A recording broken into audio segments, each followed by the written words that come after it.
I don't know whose session I was in earlier, we were talking about, I think it was Rob's market session. Hammering a misconception at the very beginning is the most effective thing to do, because the longer you let that misconception go on for, the harder it gets to break. It just becomes fossilized. And then when we get to our writing section, like we had at the start, 7 weeks down the line, we get kids writing stuff, and we're like, oh my god, why is this kid still saying this? Testing, creating a complete concept match structure, saying, and elaboration. Willingham's research in 2014 shows kids need to elaborate. So what I did with my year 11s in Easter, gave them an A3 sheet of paper, got them to write down any name of any character in Macbeth. Then they have to draw a line to another character and explain on that line where the connection's made, how the connection's there, where it's come from.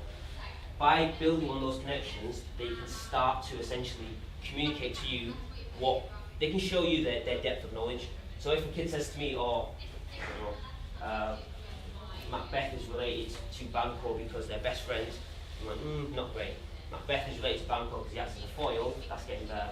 Macbeth and Banquo's connection is really important because it shows how one takes the path of virtue, one takes the path of vice, and whatever. But essentially, I can gauge that kid's level of knowledge. That I would typically use for a full lesson. So one whole revision session was just that. And that's just me walking around the room, like someone was talking about earlier, and I'm just like, can you show me a notice, can you show me a notice, can you show me a notice? I'm not teaching anything new. I might even do this 6 weeks in, or even 3 weeks into teaching a brand new text. I'm just like, right, show me what you know.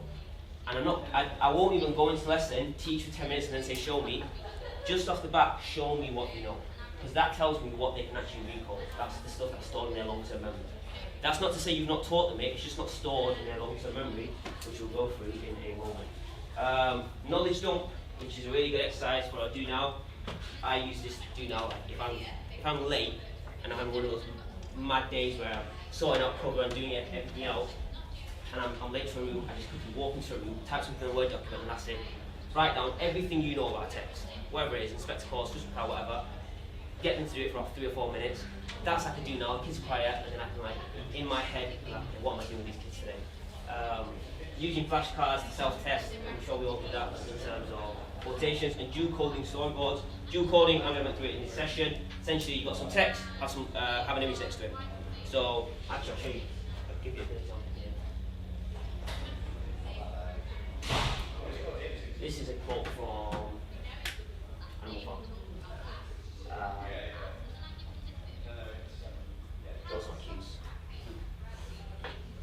So, further on down the line, I'll have already figured out all the important quotations that are important to me, so I'm not leaving it to the kids, and I know that's a debate, and that's a debate for another time, but I will go pick out everything I think I want my kids to know. So I've got a list of quotes, and then I go spend ages either finding memes that act as a cue, or finding individual pictures that links to the words, and then my do now, from now on, is this. They walk into the room, and they might see that. Or they walk into the room, and they might see that. So this is just varying the level of challenge, depending on the type of things I've got in front of me. Or they walk into the room and see that. This one they found really hard. Not entirely sure why, but they typically found it really hard. Just that one word. And this is what I typically do to my top end. Of course, I'm not giving this right at the start, probably giving this, like, I don't know, 3-4 weeks into them memorizing the quotations. Litmus system, you've got 3 piles. Again, a lot of this retrieval stuff I'm using closer to the exams, but you can use it throughout the year. So the litmus system, you've got 3 piles, pile 1, 2, and 3. All the cards are in pile 1, and you say, right, what do I know, what do I not know? Everything I know goes in pile 2, everything I don't know goes in pile 1. Then you come back to it, pile 1, 2, and 3, so you've got stuff in pile 1, stuff in pile 2, nothing in pile 3. Go through pile 1, everything you know goes to pile 2, everything you don't know sticks in pile 1. Go through pile 2 again, so it's just pile that you've got right first time round.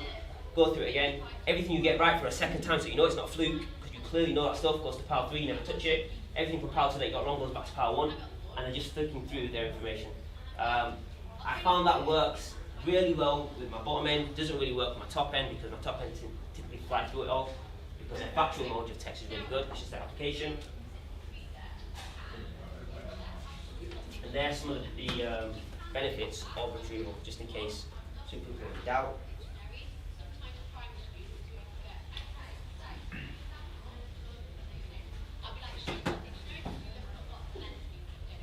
Does anyone have any questions at this point?